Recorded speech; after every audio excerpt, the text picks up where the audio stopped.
La Voz del Derecho presenta Panorama Económico. Los hechos, las cifras, las medidas oficiales, el sistema cambiario, monetario y crediticio. Dirige y conduce Luis Alberto Ávila.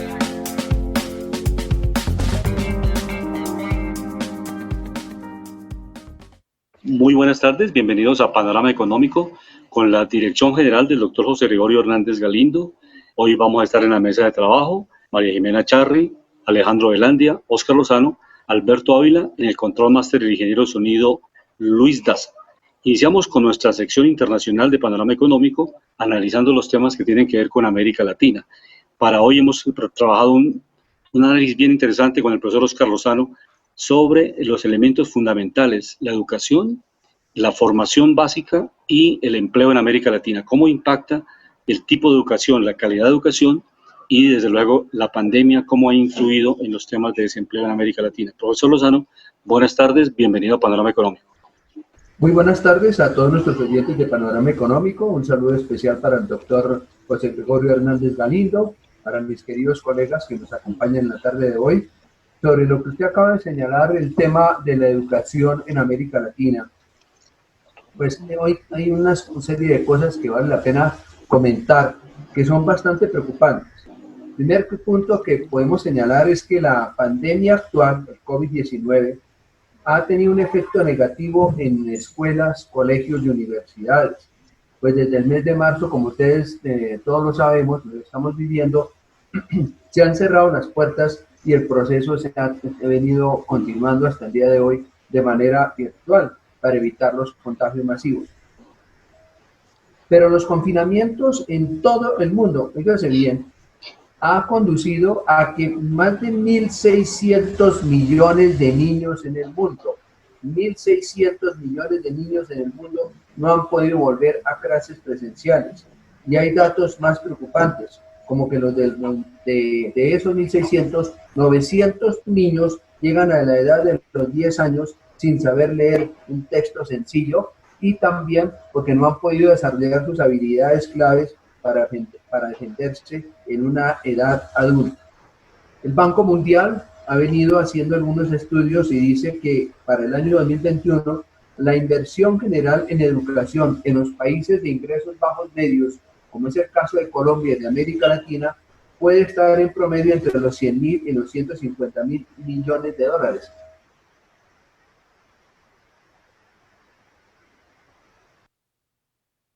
A estimativos de ejecución.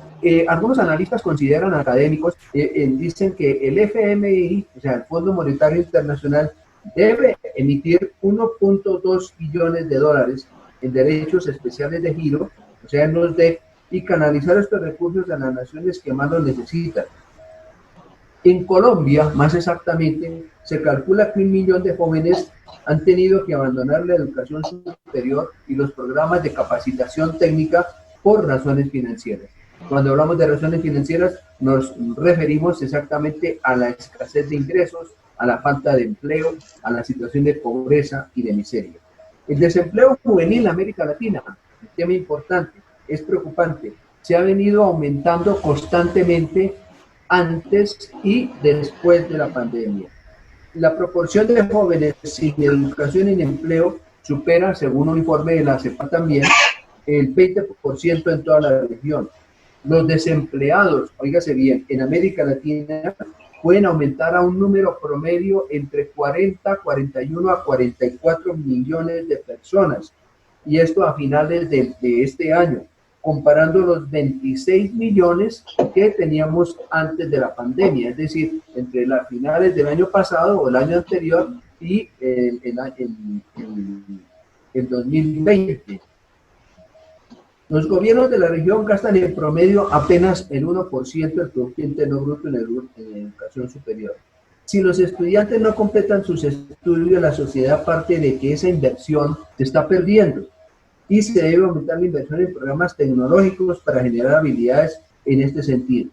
Por otro lado, el Banco Interamericano de Desarrollo propone fortalecer la educación técnica, ya que los jóvenes se retiran en muchos casos por necesidades de trabajo, es decir, algunos dejan sus colegios o dejan sus universidades para atender trabajos que les permitan llevar un ingreso, que les permiten llevar un sustento, hablemoslo así, para su familia, para que puedan satisfacer sus necesidades. Y esto, pues lógicamente, que cada día, en términos generales, es de mayor preocupación. Pero para no ir tan lejos, el tema, para terminar esa parte, complementando, este desempleo que hay en América Latina, también lo miramos de manera, de una u otra forma, con preocupación en el caso colombiano. Miren ustedes que la tasa de desempleo en Colombia, según últimos datos de DANE de la presente semana, se ubica en sí, hay una 8%. Entonces, eso de una u otra forma nos muestra realmente que cada día la ocupación, el problema de desocupación, tanto en América Latina como en Colombia, es bastante preocupante. Muchas gracias, profesor Lozano. Le damos la bienvenida a la profesora Flor María Ávila, con quien vamos a analizar un tema bien interesante esta tarde. Profesora Flor María, bienvenida a Panorama Económico. Muy buenas tardes, profesor Luis, profesor Oscar, Alejandro, María Ximena, muy buenas tardes a todos y al público que nos escucha. Sí, a través de nuestras redes sociales, profesora Flor María, estamos transmitiendo con La Voz del Derecho y Panorama Económico.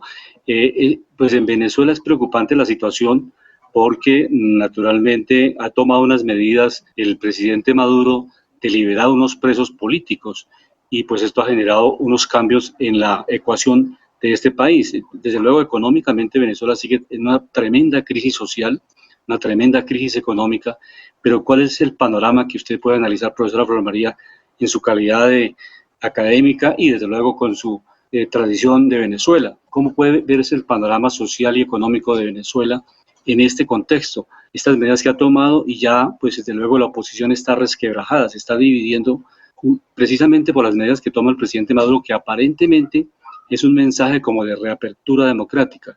¿Qué lectura le está dando usted a esta situación que se presenta en Venezuela? Muy bien, profesor Luis. Es importante entender el contexto. ¿Sí? ¿Me escuchan? Sí, le escuchamos. Sigue. Sí. Sigue. Es importante entender el contexto o la crisis del sistema político venezolano. Como muy bien lo ha dicho la líder María Corina Machado, en Venezuela se han producido 29 elecciones, 15 referéndum y se está haciendo una invitación el 6 de diciembre a las elecciones parlamentarias, tomando en cuenta, después de 5 años, que hasta la actualidad el único órgano que tiene reconocimiento internacional es la actual Asamblea Nacional. Entonces, indiscutiblemente, la Asamblea Nacional es una pieza del ajedrez político importante para Venezuela. E indiscutiblemente, el régimen usurpador de Nicolás Maduro está fomentando, primero, la creación de un gran fraude electoral para el 6 de diciembre. En primer lugar, porque no hay condiciones mínimas que garanticen elecciones libres y transparentes. ¿Por qué no hay esas condiciones?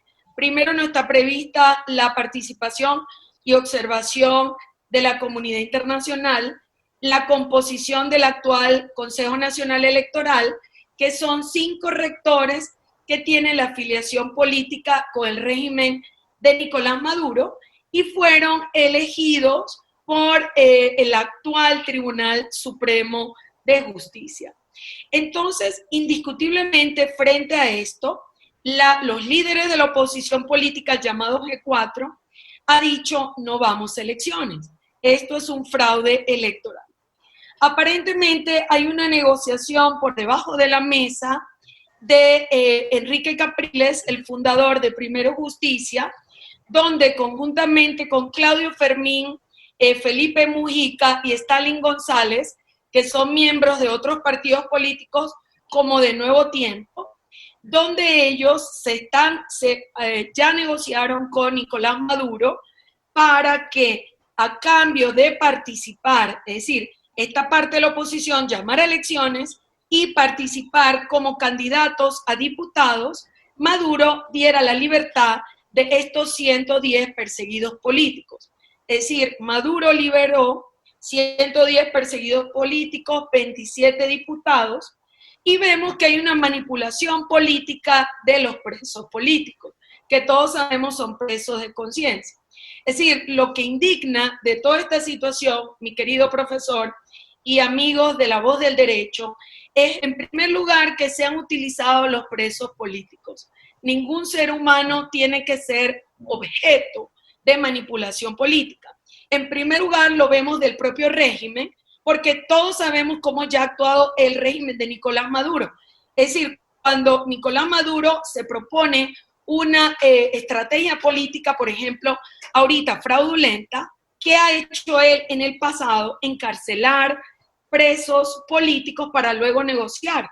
Y entonces vemos cómo aquí la parte de esta oposición política que realmente nos ha dejado a todos los venezolanos indignados, desconcertados, realmente, es decir, nos parece muy vil esta maniobra política, porque detrás del discurso de Enrique Capriles que dice, no, es una estrategia para luchar por condiciones mínimas, las elecciones son un hecho movilizador, en realidad también Juan Guaidó le ha dicho a María Corina Machado que se está frente a dos escenarios, o seguir todavía con este régimen nefasto de Nicolás Maduro, o seguir el gobierno interino con consultas plebiscitarias. Entonces, frente a esta propuesta de Juan Guaidó, María Corina simplemente le dijo, mire señor, yo no lo acompaño, porque realmente aquí no hay una discusión o seguir con el régimen usurpador o seguir con el gobierno interino. Es decir, aquí lo que hay que dar es cumplimiento a una transición política para elecciones libres y transparentes, que es la propuesta de esta parte de la oposición.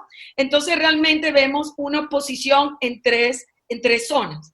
La zona de Juan Guaidó y quienes lo acompañan, y que buscan las fórmulas todavía de consultas populares, lo cual también me encuentro en desacuerdo con esa propuesta, porque ya el pueblo sabe lo que quiere.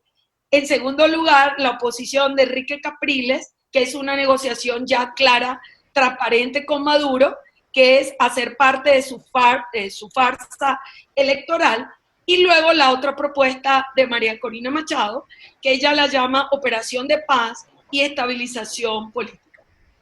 Perfecto, un análisis bien importante, muy preciso de lo que está pasando en Venezuela. Pero, profesora Flor María, si por allá llueve, por acá no escampa.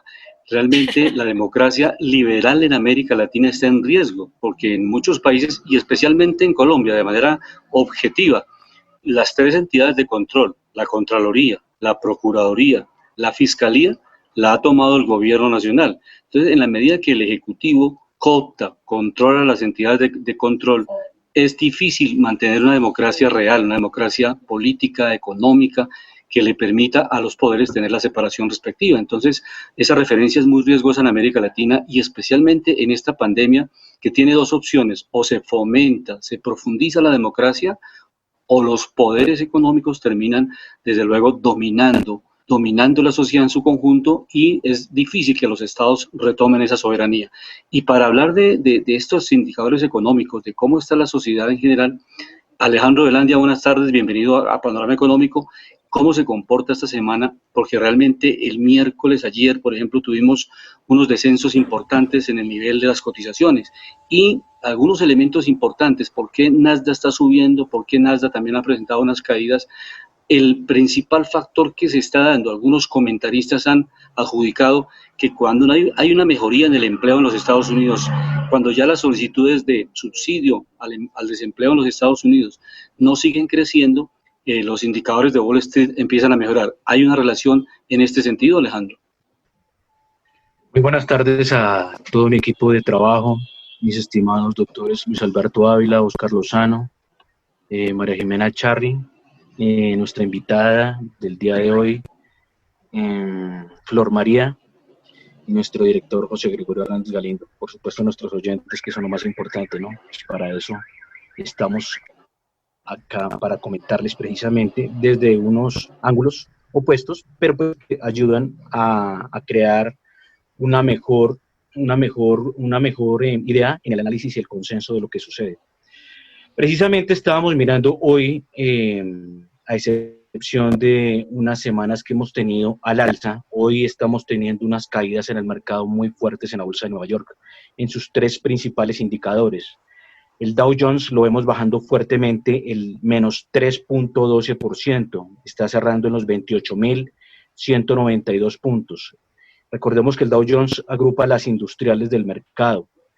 En el caso del segundo más importante, claro que en Europa, no en este de primeros y en otros países, es el Standard & Poor's 500. Este también mide el termómetro de las 500 más representativas del mercado de la Bolsa de los Estados Unidos. Lo vemos cerrando en los 3.440 puntos, cerrando negativo, menos el 3.90%. Y en el caso del Nasdaq, que agrupa las tecnológicas, lo vemos cerrando en los 11.413 puntos, cerrando más fuerte en negativo, en menos el 5.33%. Estos datos, recordemos a los oyentes, son en tiempo real. ¿Qué es lo que sucede? En el caso del Nasdaq, obviamente, este es un indicador que con esta crisis de la pandemia, en cambio de caerse, ha subido a niveles nunca antes vistos, subido en su cotización histórica. En el caso del Standard & Poor's, este había tenido pérdidas, pero había pasado las pérdidas y estaba por encima de cómo estaba en la pandemia.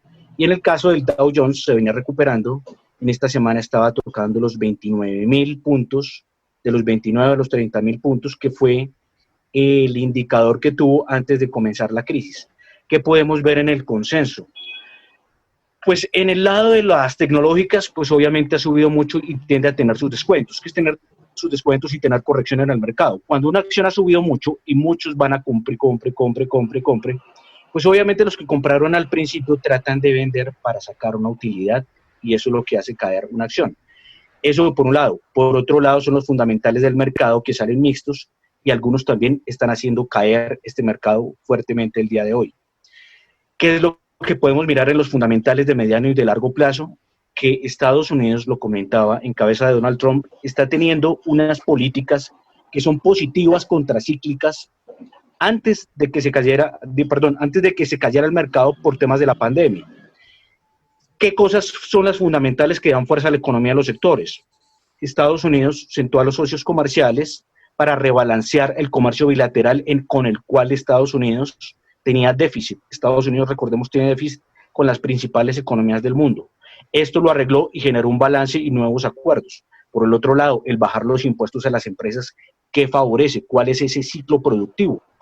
Resulta que cuando se le bajan los impuestos a las empresas tienen más ingresos y más ganancias, más utilidades.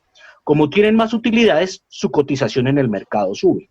Al subir la cotización del mercado en estas empresas, la gente que tiene en Estados Unidos, por ejemplo, sus bonos pensionales, sus ahorros pensionales, en este tipo de mercado, pues obviamente al subirse la cotización de estas compañías, su bono pensional crece. Entonces es una cosa positiva para los que de pronto no están muy de acuerdo con el mercado. Esto es algo positivo precisamente que les da algo a todos los trabajadores en Estados Unidos que cotizan a través de sus fondos de pensiones en este mercado. Entonces es un ciclo positivo y hay una cosa muy rara que me puede analizar en toda esta pandemia. Si nosotros nos ponemos a mirar el freno tan fuerte, el paro económico tan fuerte que se generó, no por la pandemia, sino por las políticas que se crearon de restricción, fue del 15% en Colombia, la caída fue de más del 10% en Europa, en Estados Unidos, fueron márgenes muy fuertes, más sin embargo, se esperaba que el mercado se cayera por debajo, por ejemplo, en el caso del Dow Jones, por debajo de los 15.000 puntos, pero el mercado rebotó. ¿Esto por qué? Lo que yo decía la otra vez, un país, y esto añadiendo lo que decía, complementando lo que decía la profesora Flor, un país no se vuelve rico porque se encuentra una mina de oro, un gran pozo de petróleo, porque tiene riquezas naturales. Un país es rico por la administración de estos recursos, por la eficiencia administrativa de estos, por la transformación de estos, por el intercambio a través del bien de estos con otros países, a través del buen manejo y uso financiero. Hay una cosa para hacer consenso con mi estimado profesor Luis, para hacer un poco de balance. Es importante en las democracias y en las repúblicas, los países manejados como república, que no son manejados como monarquía, como poder absolutista, porque es que poder absolutista puede haber o de izquierda o de derecha, tipo monarquías, ¿no? ¿Qué es lo que quiero decir con esto? Cuando se le da mucho poder a los políticos, pasa lo que pasa en Venezuela, ¿sí? Muchos critican que, por ejemplo, el poder no lo deben tener los actores económicos, pero yo estoy un poco en desacuerdo con eso. ¿Por qué? ¿A quiénes son los que les toca trabajar por conseguir el dinero para sostener una nación? Al sector económico, al sector público, que es lo que en muchos países le ha tocado hacer o qué es lo que les gusta hacer: emitir deuda, emitir gasto, hacer populismo a través de él. Después se rompen las finanzas públicas y ¿quién tiene que venir a salvar los platos rotos? La población en general. Recordemos otra cosa: servidores públicos son de los tres poderes: ejecutivo, legislativo y judicial. Con mis colegas, algunos les mandé unos informes, porque es que un eurodiputado en la zona euro gana menos dinero haciendo paridad poder adquisitivo que en Colombia. Porque en Colombia ganan más los servidores públicos que en Estados Unidos y que en Europa. Si hacemos la paridad poder adquisitivo es que tenemos que multiplicar nuestro dinero por 3.5 veces y hasta por 5 para igualar al costo de vida de los sueldos que se gastan en Europa y en Estados Unidos. Entonces, ¿qué es lo que tenemos que hacer? ¿Y cuál es la invitación? Estos países, Venezuela es muy rico. Recordemos que Venezuela tiene las reservas más grandes de petróleo del planeta, las probadas. Si contamos las posibles y las probables, supuestamente la cifra pasaría por encima del billón. O sea, pasaría prácticamente Arabia Saudita sumada con Kuwait y con Qatar. O sea, obviamente Venezuela tiene un tema de la extracción que es costosa porque son los crudos pesados y pues en gran parte son profundos. Pero hay una cosa: Venezuela, por ejemplo, una vez con Colombia pensó en contemplar hacer transformación de materias primas acá en la región, nosotros ser puente de hub logístico energético a nivel global y vender la energía con los valores agregados. Eso es positivo. Perfecto. La invitación, ¿cuál es? Que los dineros públicos, como son sagrados, hay que hacer lo mismo que hizo Singapur: subir las penas y generar ninguna exención para los que cometan delitos con los dineros públicos. Eso hay que hacerlo, porque lo decía la otra ocasión: si el que administra mal 10 pesos se le dan 100 pesos, va a administrar mal esos 100 pesos y va a hacer populismo con esos 100 pesos. A nosotros nos toca tener una economía de ejemplo. Uno es rico precisamente por el manejo en eficiencia financiera, la transformación de los recursos y el cuidado de estos a futuro. Hay otra cosa muy importante, haciendo referencia al petróleo. Hay muchos que hablan de lo ambiental. Claro, estamos de acuerdo con lo ambiental, pero hay que ayudarles a las empresas petroleras a que hagan una transformación, porque estas empresas han dado mucho dinero a través de 30, 40, 10, 20 años y también merecen que les generen la ayuda financiera, la ayuda tributaria para que hagan esta transformación. Colombia, lo hablaba con un economista de Argentina y otro de México la semana pasada. Colombia, por ejemplo, tiene una transportadora de energía eléctrica que es del gobierno, puede generar mucha liquidez. Si la seguimos expandiendo con energía que produzcamos con Ecopetrol, con hidroeléctricas y con otra serie de complementarios en el mercado, pues vamos a ser un gran protagonista. Recordemos que el sector energético es de los estratégicos a nivel global, no de momento, sino a futuro también. Muchas gracias, Alejandro.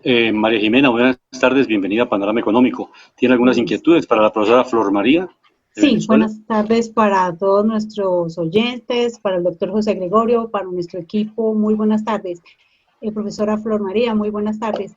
Quería preguntarle, ya que estamos, pues Estados Unidos está muy cerca a las elecciones, que serán el 3 de noviembre, ¿usted qué considera?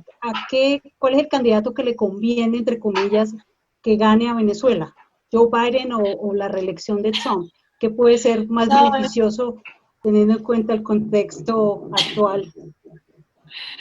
Bueno, yo creo que Donald Trump ha sido muy claro con respecto a la situación de Venezuela, ha sido un defensor de la causa democrática venezolana, esto hay que decirlo. El gobierno de Obama fue muy blandengue, es decir, a pesar de que hay una población venezolana muy importante, sobre todo en el estado de la Florida, hay ciudades que están completamente llenas de venezolanos, también Houston, Miami. Tenemos una candidata candidata a alcaldesa en Miami, entonces, y ella está alineada con Donald Trump. Creo que es el único que ha hablado muy claro sobre la situación de Venezuela. Primero, le ha hecho a través de, vamos a decir, como en Estados Unidos sí hay instituciones, vemos hoy un fiscal en los Estados Unidos que está investigando al testaferro de Maduro, Alex Saab. Entonces, esto hay que celebrarlo.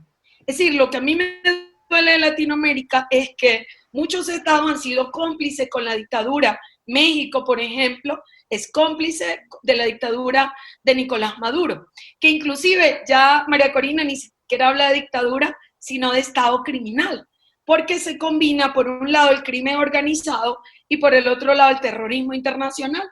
Entonces, Estados Unidos tiene claro, por un lado, que lo que hay en Venezuela es una geopolítica internacional, células terroristas, de Hezbollah, grupos irregulares, ELN, disidencia FARC, que tienen coaptado el territorio venezolano. Es decir, para nadie es un secreto que ya la situación de Venezuela, Venezuela es un punto estratégico para el terrorismo internacional, son los aliados de Maduro. Estados Unidos lo tiene claro Donald Trump, y yo le doy las gracias al líder Donald Trump, de verdad, de que ha luchado por Venezuela, sigue luchando, e inclusive yo espero en la justicia norteamericana para develar varias situaciones. En primer lugar, los 15,000 millones de dólares de que es dueño Alex Saab, las operaciones de canje de oro por petróleo con Irán. Es decir, esto se está haciendo de espaldas al pueblo de Venezuela, se extrae de la minería ilegal del arco minero, ocasionando uno de los grandes ecocidios de América Latina. Da dolor cómo estamos perdiendo nuestra Amazonas, que se comunica con la Amazonía de Colombia. Y segundo lugar, el intercambio de oro por cajas club. Maduro es accionista de una de las empresas que produce las cajas club, se llama Group Limited en México. Él es accionista de esa empresa. Entonces, ¿qué ha ocurrido? Como el gobierno de ANLO está a favor de la dictadura, le permite tener esas empresas, se empacan las cajas club. Las cajas club son unas cajas de alimentos, por cierto, hay que decirlo, de muy baja calidad, se le envía al Estado venezolano y se reparte entre los pobres como una política populista del régimen de Nicolás Maduro para comprar conciencias. Entonces, a los sectores muy pobres de la población venezolana les llega esta caja club, pero esta caja club es un ejemplo de la delincuencia transnacional, porque se roban el dinero del arco minero, el oro, lo transforman en dólares, le compran las cajas club, que la empresa que produce estas cajas son de Maduro, y luego llegan a Venezuela para matar el hambre de mucha gente. Entonces, realmente esto es sumamente indigno y pareciera que solo podemos contar con los Estados Unidos para una investigación de tipo penal de una delincuencia transnacional que está donde Nicolás Maduro y todo su séquito están implicados en grandísimos negocios. Entonces, profesor Luis, más que hablar ahorita, inclusive de fortalecer nuestras instituciones políticas, que obviamente eso hay que hacerlo. Hay que hacerlo también con buenas leyes, con personajes éticos del mayor valor ético, pero hay que tener claro en América Latina que tenemos que luchar contra la corrupción. Es decir, si no luchamos contra la delincuencia transnacional, vendrán por Colombia y vendrán por otros países de nuestra región. Entonces, realmente el único que yo le veo ahorita el pulso institucional para una investigación de este tipo, que ya se está haciendo con Alex Saab, se está esperando solo su extradición de Cabo Verde, entonces, para que veamos justicia. Y el pueblo de Venezuela espera justicia. Profesor Lozano, ¿me escucha? Sí, señor, lo escucho. Sí, ¿Profesor Lozano? Sí. ¿Tiene algunas inquietudes frente a Venezuela, frente al desempleo que está viviendo Venezuela? ¿Usted se imagina el desempleo que está viviendo nuestro querido hermano país de Venezuela? Pues mire, doctora Ávila, hay una cosa que preocupa y felicito y saludo a nuestra doctora querida, que siempre nos ha acompañado. Y tengo una inquietud referente a lo que usted acaba de señalar. O sea que, de acuerdo a lo que usted anuncia, para Venezuela es muy positivo y le conviene más que sea, digamos, reelegido el presidente, que gane el presidente demócrata, ¿cierto? Es la primera inquietud. Republicano. Sí, Donald Trump. El presidente republicano. Sí, el presidente republicano. Entonces, lógicamente que miramos las dos tendencias políticas que tiene en este momento Estados Unidos y las dos tendencias que tiene en este momento, digamos, en el contexto, digámoslo así, Venezuela, y sale a florecer el tema de que hay mayores oportunidades con el presidente actual, si queremos llamar en ese sentido. Pero algo que preocupa, ¿qué parte? Si estamos mirando que el decrecimiento negativo de América Latina es preocupante. Venezuela está ocupando un escalón muy alto en ese sentido, es una posición negativa prácticamente de menos 30% en crecimiento del Producto Interno Bruto. Miren ustedes, Colombia, estamos en el orden del 19%, hemos bajado un poco porque estamos en el 21.4% en el tema del desempleo. Y tenemos un decrecimiento en el tema del PIB de menos 15.7%, siendo que tenemos una cantidad de, digamos, de alternativas en ese sentido. Entonces, lo que yo veo, y hago esa comparación, ese análisis, es que cada día el desempleo en Venezuela es mayor. Y algo que preocupa es que los datos que se dan de Venezuela con respecto a esta pandemia no son los datos reales, es decir, hay un maquillaje constante en ese sentido. Es decir, Maduro quiere, como se dice, lavarse las manos constantemente, de echarnos toda el agua sucia a Colombia. Es decir, que toda la pandemia que hay en Colombia, en la frontera, nos está llegando a nosotros. Es decir, nos limpiamos nosotros las manos, excúseme, con los trapos sucios, y esos trapos sucios los venimos pagando nosotros desde rato. Es decir, siempre el señor Maduro juega con cortinas de humo. Siempre hace eso, es decir, maquilla como en una posición, hablemoslo así, sinceramente hipócrita, hablemoslo así. Maduro es hipócrita con Colombia, no le habla a las claras, ¿no? El mensaje que dice ser bolivariano es un mensaje más antibolivariano. Entonces, para concluir, ¿no? Es ese. Dice, ¿qué perspectivas va a tener Venezuela hacia el futuro con el tema de una pandemia como la que tenemos viviendo? Y si no gana por alguna circunstancia el candidato republicano, el presidente actual, ¿qué le puede esperar a Venezuela en caso que gane el candidato demócrata? Muchísimas gracias, doctor. Profesora Flor María, tiene la palabra. Sí, profesora Flor María. ¿Escuchan? Sí, le escuchamos. Sí, gracias, profesor. Sí, muy interesantes sus planteamientos. Bueno, miren, la situación de Venezuela es dramática.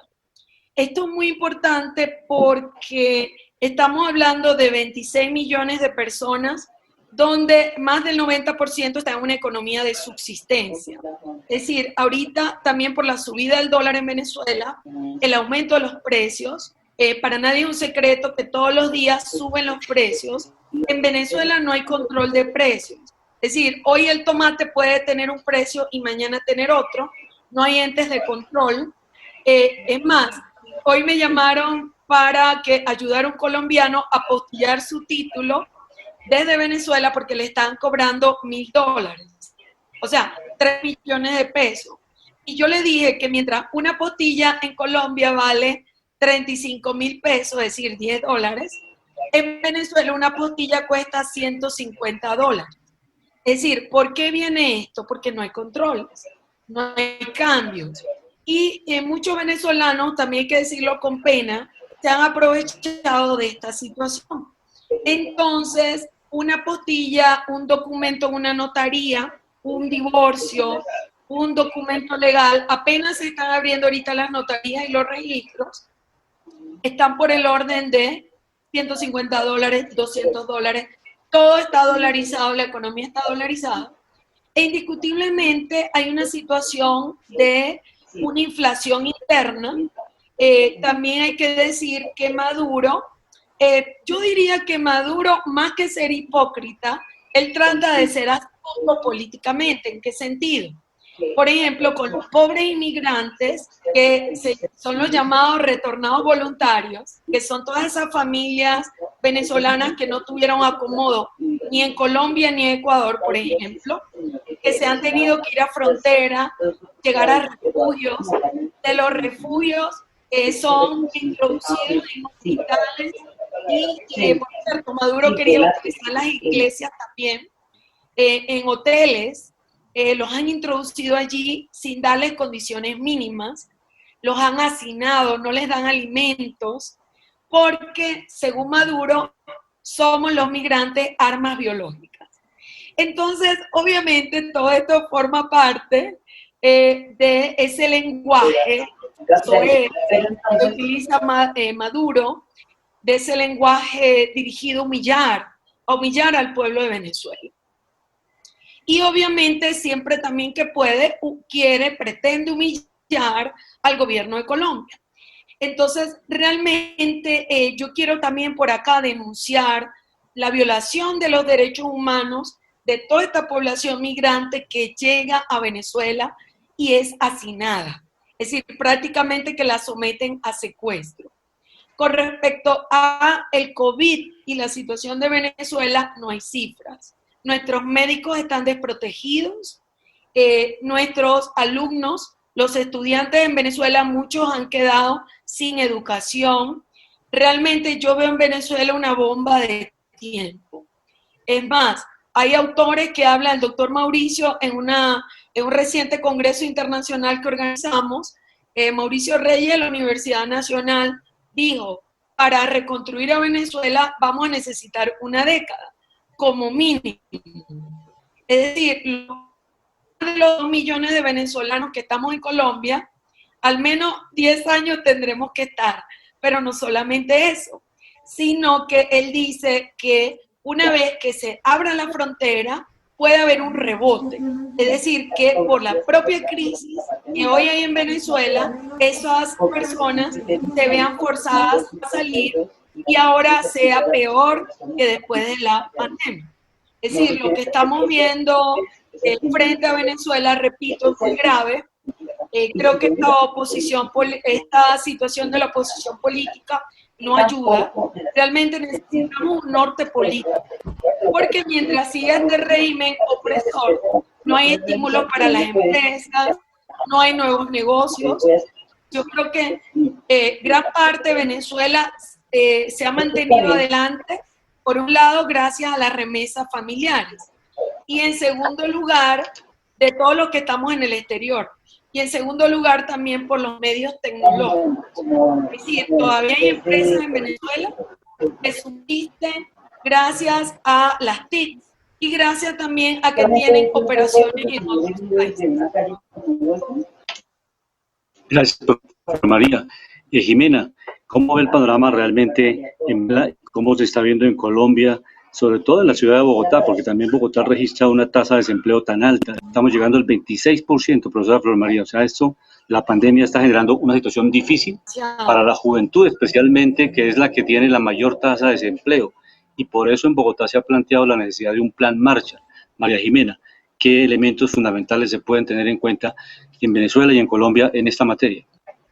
Pues a mí me parece súper preocupante, porque como colombiano, digamos, no podemos seguir preguntándole al gobierno cómo vamos a hacer para el gobierno bajar la tasa de desempleo, sino qué podemos hacer cada uno de nosotros para contribuir a bajar esa tasa de desempleo. ¿Cómo podríamos lograr nosotros generar empleo para los más jóvenes, viéramos para los estudiantes? Sería como una propuesta. Entonces pienso que a veces enfocamos como todas las preguntas hacia el gobierno, pero pienso que todos estamos involucrados acá, todos hemos sido afectados indirecta o directamente, diría yo. Entonces la pregunta sería, ¿qué podemos hacer cada uno de nosotros para reactivar la economía en Colombia? En pequeña o grande proporción, porque pues claramente no todos somos microempresarios o macroempresarios, pero sí considero que todos estamos involucrados acá y que esa es una pregunta que muchos nos hacemos. ¿Qué podemos hacer desde nuestro espacio para poder reactivar la economía en este momento que, como lo estamos escuchando, las cifras son cada vez más preocupantes y lejos de mejorar, pues estamos alrededor de un atraso económico de 10 años, ¿no? Es lo que vemos todo el tiempo en las noticias. Alejandro, nosotros vimos ayer que el precio del dólar está bajando. ¿Cómo está el comportamiento para hoy del dólar y los principales indicadores en materias primas y desde luego en el mercado de la Bolsa de Valores de Colombia? Sí, estábamos mirando que el dólar, pues teníamos miedo, pues miedo entre comillas, ¿no? Porque supuestamente estábamos mirando que teníamos una barrera de 3.700, 3.750, la rompió y siguió subiendo el dólar, llegó a los 3.800, casi tocando otra vez los 3.900 pesos. Pero el dólar otra vez empezó a devolver por una buena noticia que a nosotros nos toca. Buena noticia si nosotros, pues anclando lo que dice María Jimena, si nosotros no nos desarrollamos y desarrollamos la economía y desarrollamos sectores, porque si no nos va a ir mal, ¿no? Y no importa lo que esto pase. ¿Qué fue lo que hizo que gran parte que el dólar empezara a bajar otra vez? Es Jerome Powell, que es el presidente de la Reserva Federal de los Estados Unidos, que rige la política monetaria de los Estados Unidos y que esto le toca a todo el planeta. Prácticamente la Reserva Federal de Estados Unidos es la caja del planeta. Porque obviamente recordemos que como Estados Unidos es un gran comprador y es el intermediario a través de su dólar del comercio internacional, pues obviamente todo lo que se dicte allá pues nos genera un coletazo para bien o para mal. Entonces, gracias a que Jerome Powell dijo que los tipos de interés van a estar bajos durante mucho tiempo, pues obviamente, ¿qué es lo que pasa? Como el dólar empieza a ser muy barato y empieza a sobreabundar, materia prima que sobreabunda, pues tiende a caer de valor. Entonces, obviamente, eso nos toca a nosotros y el peso, por eso es que ha ganado valor frente al dólar. Recordemos que, por ejemplo, Colombia es estratégico en petróleo, que se transa en dólares, es muy importante, el tema del café, el tema hasta de la misma droga, pues obviamente el tema de la droga, pues entran los dólares por debajo de cuerda, eso es lo que se llama mercado negro, pero igual le pega al mercado y eso también ayuda mucho. Entonces, por ese indicador, ¿qué estaríamos viendo? Hoy estaba el dólar rebotando al alza, estaba cayendo, recordemos, rompió el nivel psicológico de los 3.750, 3.700, lo rompió. Hoy estaba tratando de rebotar y está cerrando en el valor de 3.687 pesos y está subiendo el 0.87%. ¿Qué se esperaría? Esto pasa como el clima, ¿no? O sea, uno no puede predecir solo por temas de fundamentales, porque un fundamental puede cambiar en un segundo toda la ecuación. Pero ¿qué esperaríamos? Y que es positivo de cierta forma en algo para nosotros, porque recordemos que gran parte de los productos que consumimos son importados, ¿no? Colombia importa más de lo que exporta. Entonces, por este lado también es positivo. ¿En qué sentido?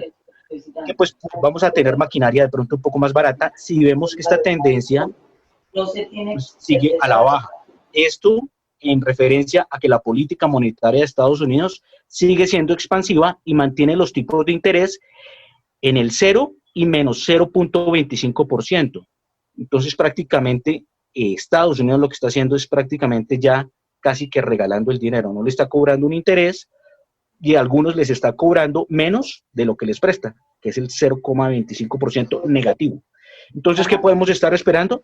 Que podemos ver una tendencia, vamos a ver qué pasa con los 3.500, ojalá lo rompan, pueda llegar a los 3.000, que también es positivo. Recordemos que la deuda también la tenemos en dólares. Entonces, bueno, tenemos dos factores. Uno, pues entrada de dólares por tema de petróleo, de café, de carbón, pero podemos ver que si nosotros tenemos un manejo inteligente, lo que decía María Jimena, me parece muy bueno, muy chévere, y se lo aplaudo. Esa era la frase que decía Kennedy, que no se pregunten solo qué puede hacer su país por ustedes, sino qué pueden hacer ustedes por su país. Y una de las cosas que invito a los oyentes, ¿qué es? La política es importante, no para que nos metamos ahí a hacer partidos políticos, porque eso no nos sirve. Lo que sirven son las ideas que nos pueden apoyar. Por ejemplo, nuestros recursos a través del tributo son sagrados. Por favor, políticos, ojalá la mayoría de los impuestos los usen es para crear activos de valor, no para generar un gasto, ¿sí? ¿Qué son crear activos de valor? Ya lo nombraba. Ecopetrol genera ingreso, genera empleo y genera dinero a las arcas del Estado. Genera impuestos adicionales. ISA también, Bogotá, con su grupo de energía de Bogotá. O sea, si lo seguimos ayudando a que crezca, el sector de la energía nos puede dar mucho. El agua también, otro sector estratégico, empresa de acueducto de Bogotá, la ETB. Si le hicieron una inversión tan grande en tecnología, pues aprovechemos y creemos un centro tecnológico para crear aplicaciones, gracias a que tenemos alta velocidad, buena banda ancha, tenemos muchas facilidades. Otra cosa adicional, que la mirábamos con unos temas de mercado, precisamente, que la tecnología ha hecho que ya la persona puede estar viviendo en cualquier parte del planeta y puede estar manejando sus negocios a través de la tecnología. Entonces decíamos, ¿por qué no usamos eso como plus en el mercado con los europeos, con los norteamericanos y con los norasiáticos para que se vengan acá a montar sus centrales donde tienen clima perfecto todo el año, clima de primavera todo el año, y es una maravilla? O sea, los que han viajado a países como el norte de Europa o Estados Unidos, parte norte, Canadá, se dan cuenta que la inclemencia del frío en la época de invierno no es muy fuerte. Entonces nosotros tenemos mucho plus como riqueza naturaleza, tenemos que aprender a utilizarlo, a desarrollarlo. Y hay otra cosa importante, yéndonos al tema de materias primas.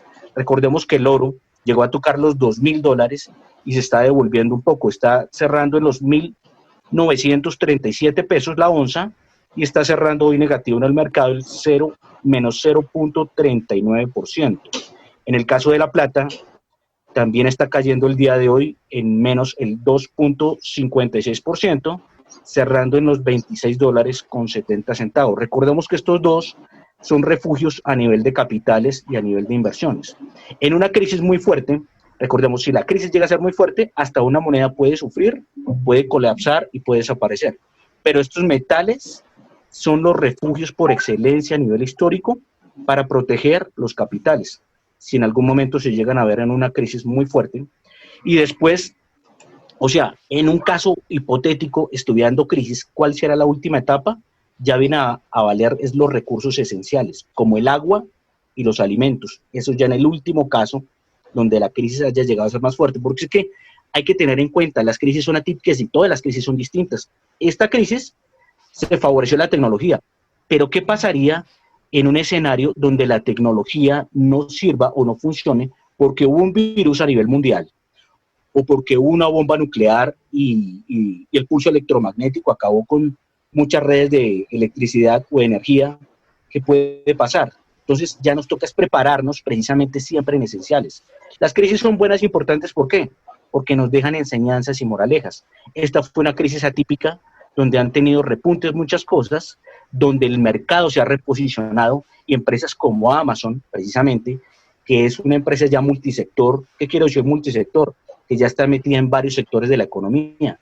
Ya no solo vende a través de su comercio electrónico libros, sino también vende mercados, es intermediador de muchas marcas en el mercado. También se metió en el tema de entretenimiento con la televisión, con Amazon Prime, y también se metió a comprar directamente supermercados y entrar a competir con el titán del retail a nivel internacional, que es Walmart, que recordemos que es la empresa que más genera ingresos a nivel global. Profesora Flor María, y en la perspectiva del panorama de Venezuela, ¿cuál es? Realmente desde el punto de vista político está muy incierto, porque la oposición está dividida y el presidente Maduro se fortalece independientemente de quién gane en Estados Unidos, si gana Joe Biden o el presidente Trump. Desde luego los dos son pro imperio, naturalmente los Estados Unidos, el presidente que esté, bien lo decía John F. Kennedy, no importa el presidente que llegue, lo importante es que obedezca a unos principios, y esos principios es el sistema financiero internacional, de tal manera que Estados Unidos no cambiaría fundamentalmente su sistema capitalista, gane uno u otro presidente. ¿Cómo ven ustedes el panorama realmente? Porque hay dos elementos importantes. Si a nivel interno la sociedad venezolana no es capaz de organizarse, no pueden esperar que desde afuera llegue alguien a organizarles un gobierno y a copar sus instituciones. ¿Cómo pueden hacer ese copamiento de las instituciones, profesora Flor María? Bueno, yo creo primero que tenemos que creer en los principios democráticos. Es decir, hoy Venezuela son 26 millones de venezolanos, tenemos una diáspora de 6 millones de venezolanos, el 70% está repartido entre Ecuador, Perú y Colombia. Yo creo que en estos momentos necesitamos convocar a todas las fuerzas democráticas, internas de Venezuela y externas. ¿Cuáles son las fuerzas democráticas internas? Ya están agrupadas muchas ONG, universidades, Iglesia Católica, grupos de, por ejemplo, de liberación de presos políticos, sociedad civil organizada. Ya hay inclusive varias propuestas de proyecto de país. Hay una que se llama La Rebelión de las Regiones, del amigo Luis Valo. Son todos exministros. Yo creo que Venezuela en estos momentos tenemos que tener un líder o varios líderes que traigamos una gran concentración de todo el liderazgo político democrático venezolano. Es lo que hay que unificar. Es decir, yo creo que Maduro puede seguir haciendo quizá lo que él va a seguir haciendo, pero mientras la oposición no se organice, no esté unida, porque unida vamos a vencer el régimen nefasto de Nicolás Maduro. Yo estoy convencida, en estos días nuestro querido amigo profesor Gustavo me decía, Flor, ora por Venezuela. Yo creo en las leyes espirituales y creo precisamente que este régimen se ha sostenido, por un lado, porque los venezolanos dejamos escapar la democracia. Y aquí, vamos a decir, yo me involucro. Es decir, cuando uno no ve los signos de deterioro de sus instituciones, se duerme, se adormece, y luego ya uno se ve coaptado en el poder. Entonces, es lo que hay que prevenir. Es decir, deberíamos tener instrumentos democráticos que funjan de alertas. Alertas, mira, por ahí no se va bien, por ahí tampoco. Ya no hay controles de poderes. Entonces, tener esos alertas democráticos. En segundo lugar, articular una fuerza interna democrática con la fuerza externa democrática, pero aquí yo sí le voy a decir a la OEA y a las Naciones Unidas que ya hay demasiados discursos sobre Venezuela. Es decir, ya sabemos la responsabilidad de proteger, la intervención con fines humanitarios, etcétera.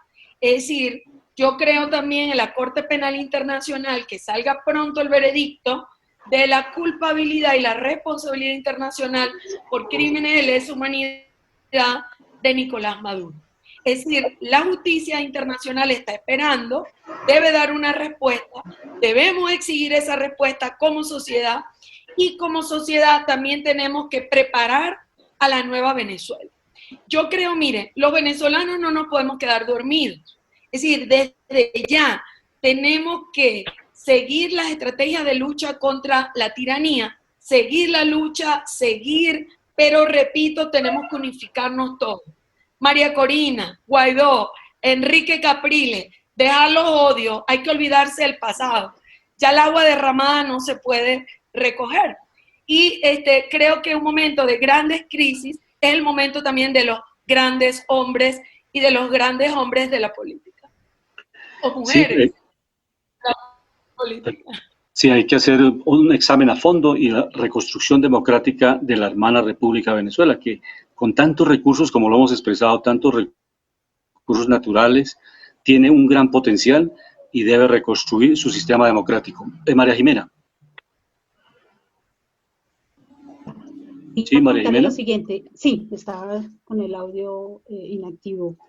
Las centrales obreras el día de ayer convocaron a una protesta nacional para el 7 de septiembre, esto por la noticia del préstamo de los 370 millones de dólares a Bianca y la expedición de un decreto que ellos califican como una reforma laboral. ¿Qué opinan ustedes al respecto? A ver. Sí, profesor Lozano. Sí, señor. Mire, yo tengo un comentario. Un poquito más duro, súbale al volumen. Yo tengo un comentario, ahora sí me escuchan, yo tengo un comentario. Un poquito más fuerte. Varios comentarios referentes a esto. Mire, es preocupante el decreto 1127 firmado hace poco, el 27 de agosto de 2020 de este año, pues lógicamente que mucha gente lo está interpretando como algo lo más nocivo para el proceso laboral en Colombia, ¿verdad? Y hay muchas razones. Pero más allá de eso es que, por ejemplo, el presidente de la empresa Viva Air, ¿no? De aviación, está reclamándole al gobierno un trato más justo, más equitativo, porque dice que el hecho de prestarle 370 millones, como lo han dicho inclusive el ministro de Hacienda, Juan Camilo Restrepo, la presente semana, no es una garantía porque es una empresa que viene en una debacle económica impresionante. Cuando decimos debacle es que decía tener las pérdidas. Y además con otro argumento más grave aún, que sus dos principales directivos, socios, el señor Efromovich, está preso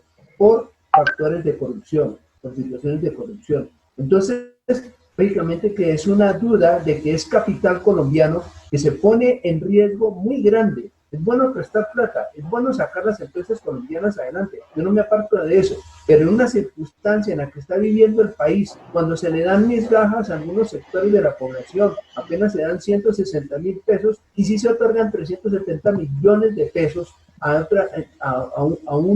prácticamente a un ente monopolizador de la aviación, no digamos que es Avianca. Entonces, en ese sentido, pues se generan muchas dudas de Juan Camilo Restrepo, lo expresaba esta semana cuando él decía de que no había una garantía de que en un periodo determinado de tiempo Avianca le fuera a retornar el capital al Estado colombiano, porque son placas del Estado colombiano, es decir, no hay ninguna garantía. El gobierno dice que está salvando una empresa, que está salvando empleos. En fin, vamos a ver qué pasa con el tiempo. Pero eso es muy, digámoslo así, muy preocupante mirarlo en esa óptica. Lo mismo el decreto 1127, que para algunos analistas es ya prácticamente establecer lo que es el trabajo por horas en Colombia, que dice al gobierno que ya en algunos sectores en Colombia ya está establecido, quizás darle la posibilidad que algunos que no se les alcanza en sus niveles de salario alcanzar una pensión. Entonces, eso pues lógicamente que se venía a sentir, se venía presagiando desde tiempo atrás de que este gobierno estaba interesado en eso. El ministro del Trabajo hace énfasis de que no es una reforma laboral, de que es prácticamente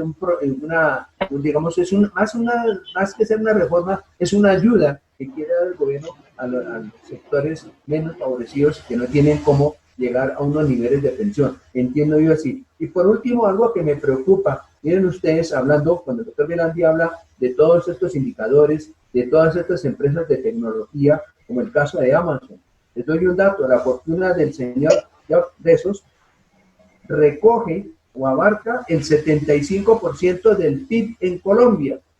El fundador de Amazon alcanzó una fortuna aproximadamente de 202.000 millones de dólares, consolidándose así como el hombre más rico del mundo en los actuales momentos, y que con su capital supera, tiene una gran participación en las economías de Ecuador, Uruguay, República Checa, y en el caso concreto de Colombia representa, como les decía, el 75% del Producto Interno Bruto, teniendo en cuenta, como lo hemos señalado, que la economía digital, los mercados de estas grandes empresas de la tecnología, Apple, Microsoft, han tenido una gran salida, han tenido un gran protagonismo en la economía internacional. Sí, esa es la situación, profesor Alejandro, adelante. Una reflexión, y qué bueno hacer opinión para mirar los varios ángulos, y qué interesante la pregunta de María Jimena. La felicito por eso. 2 minutos, profesor Alejandro. El tema de Avianca. Yo no estoy en contra del préstamo que le hicieron a Avianca. ¿Por qué? Y eso es lo que quiero que hagamos aquí, opinión de consenso entre los economistas y los que estamos en el mercado. ¿Por qué no criticamos cuando despilfarran el dinero y se desaparece en el mercado? Ahí sí no hay críticas. ¿Por qué sí criticamos cuando se le va a dar dinero a una empresa que es estructural en Colombia a nivel logístico, no solo de pasajeros, sino de carga? Es la aerolínea insignia de Colombia y una de las insignias en la América Latina. Claro, es de extranjeros, listo, claro, en eso estamos de acuerdo. ¿Cuántos empleos genera aquí en Colombia directos? ¿Cuántos empleos genera indirectos? ¿Cuál es lo vertebral y lo estructural en el tema de logística e interconexión? Si desaparece Avianca, va a llegar un titán de afuera y va a absorber al mercado. Y puede que ese titán sea el que ya está en el mercado, que es LATAM, que es una aerolínea chilena de fusión con Brasil. Entonces, ¿qué es mejor y qué es peor? Y esto es un préstamo, no es un regalo. O sea, eso fue como un préstamo, no como un regalo. Entonces, estas son de las cosas que no nos han permitido ser desarrollados. Criticamos al que produce, queremos castigar al que produce, no queremos salvar al que produce, pero al que no produce, despilfarra el dinero y lo genera en gasto y en mal uso de los recursos públicos, ahí sí no le decimos nada. Entonces hay que hacer un consenso de que mirar que si las empresas pagan impuestos también tienen derecho a retribución. ¿En qué sentido? De que si hay mucha gente que depende de esta compañía y de que todos los colombianos a través de nuestra historia en Avianca también somos beneficiados, porque es una aerolínea que sí es de extranjeros, pero la aerolínea es colombiana, pues obviamente también nos conviene. Si la sacamos del mercado, ¿quién viene a participar? Es como la General Motors cuando la quiebra del 2009-2008. Si Obama, que la hubiera ayudado más, no estaría de puesto dentro de los 20 puestos del mundo, sino estaría dentro de los 5 primeros del mundo. Recordemos, por ejemplo, la General Motors llegó a ser la empresa más grande del mundo en una época. Hoy en día ya no lo es. No es la primera a nivel mundial que produce carros y tampoco es la primera que registra en ventas. Entonces, si nosotros no cuidamos nuestro aparato productivo, pues va a llegar un grande en el mercado y nos va a comer, por decirlo así, de forma muy amigable. Pero ¿qué es lo que puede suceder?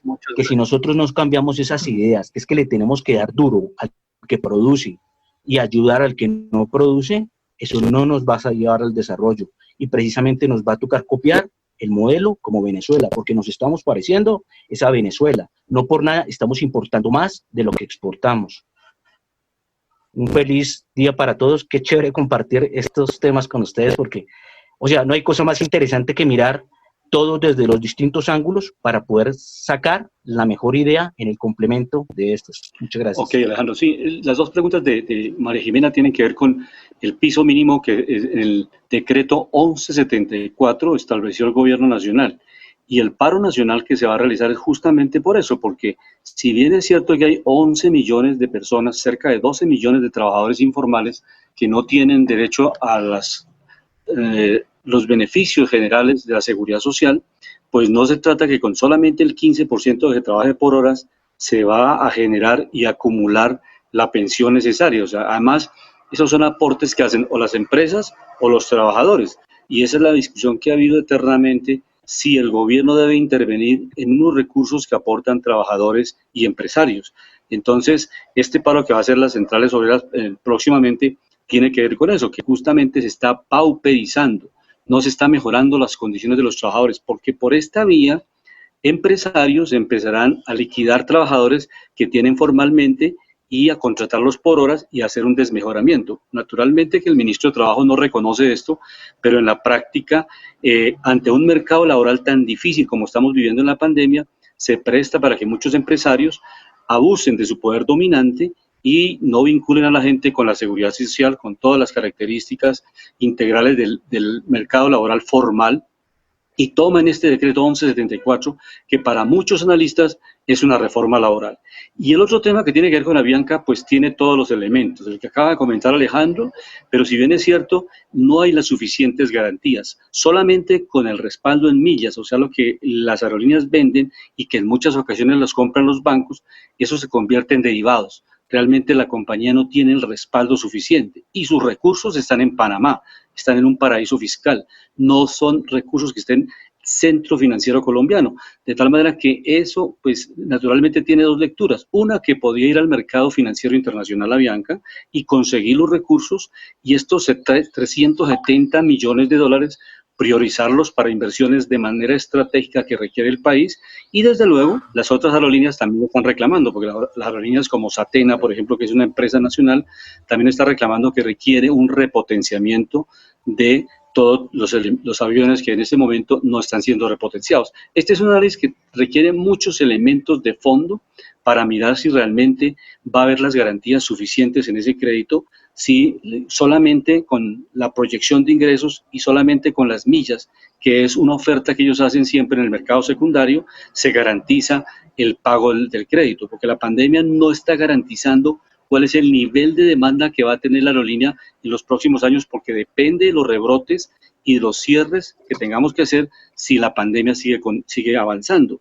Y de otro lado, pues también es cierto que los accionistas debían buscar o aportar recursos, como no son accionistas colombianos, ellos debían buscar otras alternativas y estos recursos podían ir perfectamente para la salud, para la infraestructura, para muchas líneas de metro en Bogotá, por ejemplo, para más líneas de metro. Hay otras necesidades prioritarias, son los dos enfoques. De esta manera, profesora Flor María, muchas gracias. Estamos llegando al final de Panorama Económico.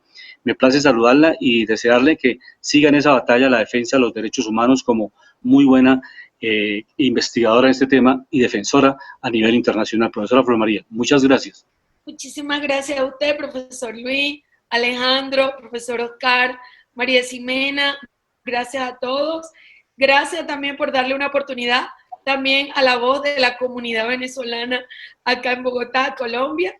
Y bueno, animarnos. Es decir, yo creo que la crisis, y de la palabra griega crisis, significa simplemente que tenemos que repensar nuestras instituciones, nuestro modo de vivir, nuestra manera de ser y sacar siempre lo mejor del ser humano. Muchas gracias. Muchas gracias.